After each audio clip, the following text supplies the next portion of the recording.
Mesdames et messieurs, et chers amis, aujourd'hui, nous ne tournons pas seulement une page, nous ouvrons une ère née de l'attente, du regard vigilant et des aspirations d'un peuple qui peut désormais relever la tête et espérer l'avenir. Je prends donc la parole en ce jour mémorable, avec un immense honneur, mais aussi avec la lucidité profonde de la charge qui m'incombe. Ce moment, mesdames et messieurs, n'est pas seulement celui d'un rassemblement militant, il est celui d'une renaissance politique, d'un engagement renouvelé envers notre peuple et envers la République du Congo, cette patrie que nous portons dans nos âmes, meurtrie, mais encore pleine d'espérance. C'est Aimé Césaire qui disait qu'il n'y a pas de honte à être un homme blessé. Il y a plutôt honte à rester à terre. Notre pays, lui aussi, est blessé. Il est blessé par les injustices, les abus, les trahisons et les renoncements successifs. Mais il ne doit pas rester à terre. Et c'est précisément pour le relever que nous sommes tous réunis ici. Notre horizon, je le dis avec gravité, est celui d'un Congo réconcilié avec lui-même, d'un Congo de justice, de liberté et de dignité retrouvée. Nous avons longuement débattu des grandes questions inscrites à notre ordre du jour, notamment celle décisive de l'élection présidentielle de mars prochain. Notre parti participera à ce rendez-vous majeur de la démocratie congolaise, car la démocratie, même fragilisée, demeure notre foi, notre combat et notre horizon. À ce titre, comme disait Nelson Mandela, c'est toujours impossible jusqu'à ce qu'on le fasse. Nous avons choisi de ne pas abdiquer, de ne pas céder à la résignation, mais d'affronter pacifiquement et résolument l'avenir. Cette décision, vous le savez, s'inscrit dans la continuité d'une position que nous avions déjà exprimée lors de la 3e session du bureau politique tenue le 5 juillet 2025 à Pointe-Noire. Le peuple ne demande pas seulement l'alternance, il exige la compétence. Il ne réclame pas uniquement le changement, il veut la dignité. Et surtout, il ne cherche pas un homme providentiel, il attend un projet qui le libère. C'est pourquoi nous avons choisi de nous engager, non pas pour conquérir un pouvoir, mais pour prouver qu'un autre Congo est possible, sans violence, sans vengeance et sans reniement des valeurs démocratiques. Selon la bonne formule d'Abraham Lincoln, que lorsque le pouvoir refuse d'écouter la raison, le peuple finit par la lui imposer. Nous avons ainsi choisi, en toute responsabilité, d'entrer dans l'arène démocratique, non pas par goût du pouvoir, mais par devoir envers notre peuple. Nous irons donc au combat, pacifiquement et démocratiquement, et nous gagnerons sans l'ombre d'un doute pour gérer autrement le Congo.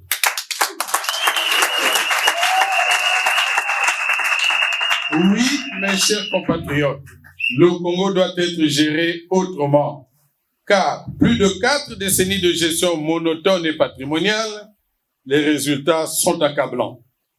Un État ruiné, un peuple appauvri, une jeunesse sacrifiée et abandonnée, et un pays à bout de souffle. Mais il s'agit d'un problème de niveau de conscience. Pour certains, c'est l'échec total. Pour d'autres, c'est tout au plus l'essentiel de ce que le Parti congolais du travail pouvait offrir. Mais soyons lucides. Le bilan du PCT, ce n'est pas seulement un simple échec économique, c'est surtout une faillite morale et politique. Le pays a en effet une élite intellectuelle, mais il manque au Congo une élite morale. Ni développement, ni cohésion, ni avenir. La seule voie logique, historique et nationale, un changement de cycle, une transition, une refondation, une nouvelle république. Le Congo n'a pas besoin de réformes cosmétiques, il a besoin d'une renaissance. Et je comprends pourquoi certains autres partis portent le nom de Renaissance.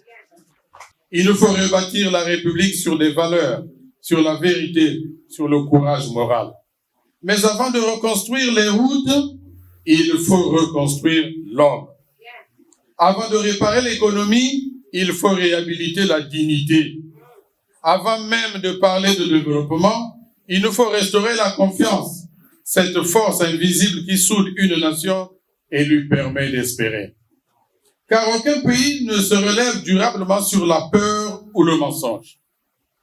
Il faut rendre au peuple la foi en lui-même, cette certitude que son avenir ne dépend plus d'un clan, mais de son propre courage. La paix règne, paraît-il, mais quelle paix?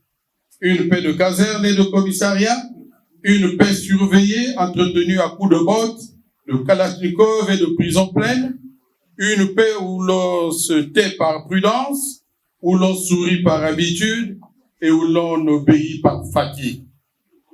Les Congolais dorment tranquilles, nous dit-on, mais non parce qu'ils sont rassurés, mais parce qu'ils sont épuisés de crainte. Ainsi va le Congo. Le désespoir engendre la violence et la violence appelle la répression. Et pendant que le sang des innocents coule dans les rues de nos villes, des maisons des pauvres citoyens incendiées sans la moindre pitié, les camarades membres, eux, proclament que la sécurité est revenue. Oui, sans doute revenue dans les villas climatisées, les quartiers protégés, les convois officiels et les palais du mensonge. Quant à l'unité nationale, elle est bien reconstruite, que certains patrons sont devenus désormais des langues administratives. Les ministères ont leur dialecte. Les marchés ont leurs accents. Et la République, elle, a perdu sa langue commune, celle du cœur. Les Congolais ne se parlent plus, ils se surveillent. Ils ne s'aiment plus, ils se soupçonnent. Et pourtant, les discours officiels sont rassurants. L'unité nationale est notre plus belle réussite. Sans doute, si l'on confond l'unité nationale avec le silence forcé. Et la démocratie, me direz-vous? Oui, la démocratie congolaise, ce chef-d'œuvre tropical de créativité politique. Nous avons inventé un modèle unique au monde, les élections-érections. Ces cérémonies où la volonté du peuple est remplacée par la volonté du chef. Ici, nul besoin d'urne transparente, puisqu'on a déjà les résultats avant même le vote. Et nul besoin de rendre aux citoyens, puisque le peuple a été remplacé par des statistiques. Une démocratie connectée, diront certains, connectée à la tricherie, branchée sur la fraude, alimentée par la peur.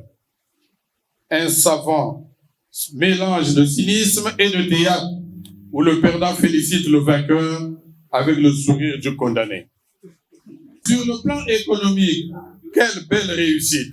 Le pays déborde de richesses, sauf dans les poches du peuple. Les retraités n'ont plus besoin de leur pension, car ils vivent désormais d'air et d'espérance. Les étudiants, eux, n'ont plus besoin de bourse. Ils se nourrissent d'oxygène et de courage.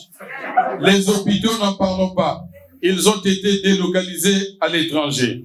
Preuve que la coopération internationale fonctionne à merveille.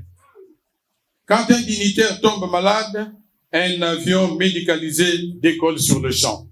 Mais quand un citoyen ordinaire est malade, c'est le silence qui décolle le premier. Le système éducatif, lui, s'est ouvert au monde et de belle manière. Quand les enfants des camarades veulent étudier, les villes de Paris, Bruxelles, Montréal ou Dubaï sont ouvertes aux frais de l'État, pendant que ceux du peuple récitent l'alphabet à la lueur des bougies sur des bancs de fortune. Mais tout va bien, rassurez-vous. L'école congolaise progresse. Oui, elle progresse, mais vers le néant. Quant au trésor public, il déborde tellement qu'il a fallu trouver de nouveaux coffres forts, les paradis fiscaux. Certains camarades, débordés par tant d'abondance, ont même dû enterrer l'argent dans les cimetières pour que les morts participent enfin à la prospérité nationale. Mesdames et messieurs, ironie du sort, dans ce pays, l'argent ne dort plus à la banque. Il repose en paix partout. Et nos entreprises, elles vont si bien qu'elles ferment les unes après les autres. Elles ont trop gagné paraît-il. Alors, dans leur générosité, elles se sont retirées, laissant place à un nouveau secteur florissant, l'économie de survie. Ici, chaque Congolais est devenu entrepreneur de sa propre débrouille, directeur général de sa fin, ministre de sa survie. Pendant ce temps, le gouvernement inaugure des zones économiques spéciales sans investisseurs, des barrages sans eau et des routes biodégradables. Mais qu'importe, l'essentiel c'est de couper le ruban devant les caméras. Quel génie politique! Mesdames et messieurs, nous avons réussi là où d'autres ont échoué. Transformer la pauvreté en politique d'État et la résignation en programme de gouvernement. Nous avons inventé une économie sans production, un État sans service public, une démocratie sans alternance et une paix sans justice. C'est cela le miracle congolais. Et pourtant, on nous répète chaque jour que tout va bien. Oui, tout va bien, mais pour ceux qui n'ont plus besoin de rien. Tout va bien, mais pour ceux qui possèdent tout. Mais pour le peuple, pour les jeunes, pour les femmes, pour les paysans, pour les travailleurs et pour les retraités, pour les étudiants, rien ne va plus. Nous sommes arrivés, mes chers compatriotes, au terminus de l'imposture. La ligne 11, c'est-à-dire ce long boulevard qui part de la Nouvelle Espérance, traverse le chemin d'avenir et la marche vers le développement, et qui s'achève désormais au quartier Ensemble, poursuivant la descente. Oui, la descente, car le Congo est tombé bien bas. Au Congo, l'échec n'est plus une statistique froide. Il se lit sur les visages. Regardez bien le quotidien du fonctionnaire moyen. Un agent de l'État peut servir 30 ans sans jamais accéder à un logement décent, pendant que le pays dispose d'un patrimoine foncier immense. Les salaires arrivent en retard dans plusieurs administrations, mais les prix, eux, n'attendent jamais. Un sac de riz importé coûte parfois plus d'un quart du revenu mensuel dans certains foyers de Pointe-Noire, pourtant capitale économique du pays. La poissonnerie artisanale, autrefois fierté des familles côtières, agonise sous la concurrence de produits congelés importés et les pratiques scandaleuses des sociétés de pêche chinoises, alors même que l'océan borde notre pays. Nous sommes incapables de nourrir notre peuple alors que le pays est suffisamment, j'allais dire immensément riche. Même dans l'agriculture, autrefois priorité des priorités, le PCT a lamentablement échoué. Sur 10 millions d'hectares de terres arables, seuls 400 000 sont cultivés, soit à peine 7%. Le Congo importe ainsi tout ce qu'il consomme, alors que notre pays bénéficie d'une pluviométrie généreuse. Comment expliquer que malgré ces atouts évidents et les sommes considérables englouties dans le secteur, les gouvernements successifs aient été incapables de nourrir à peine 5 millions de Congolais? Dans les quartiers populaires de Brazzaville, une nouvelle économie s'est installée, celle de l'endettement permanent. Les familles ne sollicitent plus les banques pour investir, mais pour survivre. Le crédit scolaire remplace la bourse, le prêt médical remplace l'assurance santé et la tontine. Même la tontine, jadis outil de solidarité, est devenue la seule bouée d'un peuple qui sombre. Et quelle ironie cruelle, les citoyens financent eux-mêmes les urgences que l'État prétend gérer. La jeunesse citadine ne connaît pas seulement le chômage, elle connaît l'inutilité forcée. Dans plusieurs arrondissements de Pointe-Noire et de Brazzaville, les jeunes passent des journées entières dans des bureaux imaginaires, en l'occurrence des cybercafés, pour créer des CV et lettres de motivation qui ne trouvent jamais de destinataire. Mais pourquoi? Pourquoi, direz-vous? Parce que même l'économie extractive, qui exploite le pétrole et les minerais, embauche peu de Congolais non affiliés. Une richesse sous terre qui crée des pauvres au-dessus du sol. Et parlons des transports, ce baromètre cruel de notre descente. Au Congo, un petit salaire ne doit pas seulement faire vivre un foyer, il doit aussi faire vivre la route. Le chauffeur de taxi ou de bus urbain se lève avant l'aube, non pour participer au développement, mais pour calculer le coût de la survie. Carburant importé dans un pays pétrolier, pièces de rechange hors de prix, payage improvisé au barrage par les forces publiques qui rançonnent sans protéger. Ils roulent ensuite sur des routes défoncées, usées avant même d'être amorties. Non, mes chers compatriotes, ce n'est pas le citoyen qui a déserté l'État, c'est plutôt l'État qui a déserté le citoyen, tout en conservant jalousement le pouvoir de taxer sa survie et d'empocher son sacrifice. Mes chers compatriotes, savez-vous que notre pays dispose d'un potentiel routier estimé à plus de 23 000 kilomètres, mais que seuls 3 100 kilomètres sont aujourd'hui bitumés. Cela représente à peine 62 mètres de route bitumée par an. Un chiffre qui résume à lui seul l'ampleur de l'échec du PCT en plus de 50 ans de gestion. Dans nos marchés, l'inflation est devenue un piège sans procès. Mais alors, où va tout l'argent? Certainement pas dans l'eau des robinets des quartiers périphériques, ni l'assainissement des caniveaux, encore moins dans l'entretien des écoles où les enfants s'asseyent à même le sol. Même la monnaie circule à deux vitesses. Celle qui nourrit les comptes bancaires étrangers des puissants et celle qui meurt dans les mains du citoyen qui compte ses pièces pour payer le transport d'un enfant malade vers un centre de santé qui manque de tout. Voilà l'humiliation suprême. Un pays riche dont les pauvres financent la richesse des autres et où l'État s'invite partout, faute de solutions. L'histoire prendra sa revanche. J'allais dire, prend sa revanche, car elle ne descend jamais. Elle s'élève, elle élève ceux qui osent la défier. Alors, mes chers compatriotes, levons-nous, reprenons notre destin en main, dénonçons le mensonge, refusons la peur, redonnons au mot République son premier sens, celui de la chose publique, du bien commun. Car le Congo n'appartient ni à un clan, ni à un parti, ni à un homme. Le Congo appartient aux Congolais. Je répète, le Congo n'appartient ni à un clan, ni à un parti, ni à un homme. Le Congo appartient aux Congolais. Vous n'avez peut-être pas bien compris encore.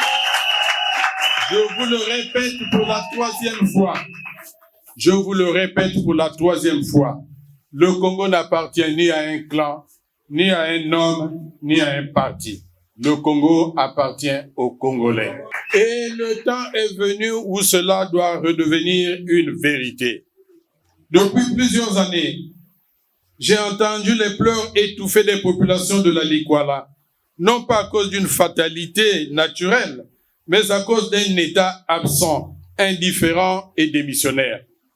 À Imfondo, Dongu, Liranga, les populations vivent enclavées, livrées aux inondations, à la maladie et à la pauvreté, pendant que le pouvoir central accumule discours et promesses sans jamais construire une route digne, un hôpital équipé ou une école fonctionnelle.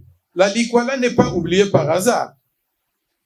Elle est sacrifiée par choix politique. J'ai aussi vu et entendu les populations du Poul, un Poul martyrisé, puis instrumentalisé. Après les bombardements, les déplacements forcés et les traumatismes, le régime a promis la paix, la reconstruction et la réconciliation. Mais à Kinkala, Mindouli, Kindamba, la reconstruction est restée un slogan. Les terres agricoles sont abandonnées, les jeunes désœuvrés, les familles livrées à elles-mêmes. Et le Poul continue de payer le prix d'une crise provoquée par l'irresponsabilité politique et gérée par le mépris. Dans la cuvette et la cuvette ouest, le pouvoir a organisé l'asphyxie du monde rural. À Rwando, Evo, Okoyo, les paysans produisent sans route, sans soutien, pendant que l'État préfère importer ce que les Congolais pourraient produire eux-mêmes. Ce n'est pas une incapacité, c'est une politique délibérée de dépendance et de renoncement. Dans la Sangha, département parmi les plus riches en ressources forestières et minières, le régime a installé la pauvreté comme système de gouvernance. À Wesso, Pokola, Sembe, les multinationales exploitent, l'État encaisse, mais les populations locales restent sans emploi durable, sans infrastructure et sans avenir. La richesse nationale est confisquée par une minorité, pendant que les territoires producteurs s'enfoncent dans la misère. Pour n'avoir pas construit suffisamment des unités de transformation du bois, le pays exporte la richesse et importe la pauvreté.